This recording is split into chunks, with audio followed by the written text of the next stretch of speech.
Nag-exercise siya, bes. Bakit tumigil ka? Exercise niya yan, mga besh. Nagpapalakas. Si stroke man. Yan, si stroke man. Nagpapalakas. So, diba? Sabi sa inyo, besh, eh. Masipag yan, eh. Masipag yan. Kaya, ganyan yung gawa niya, beshi.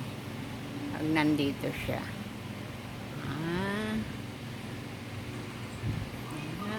Diba? Hindi kailangan ng gadget. Sari-sarili lang.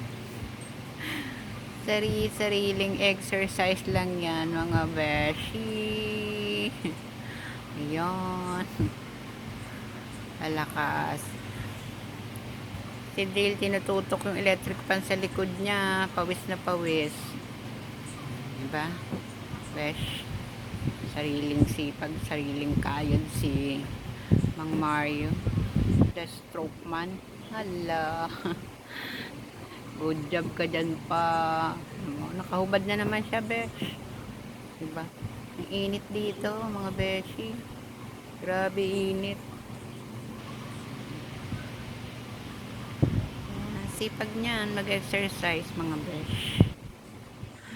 Bye na, besh. Tapos na siya. O, diba?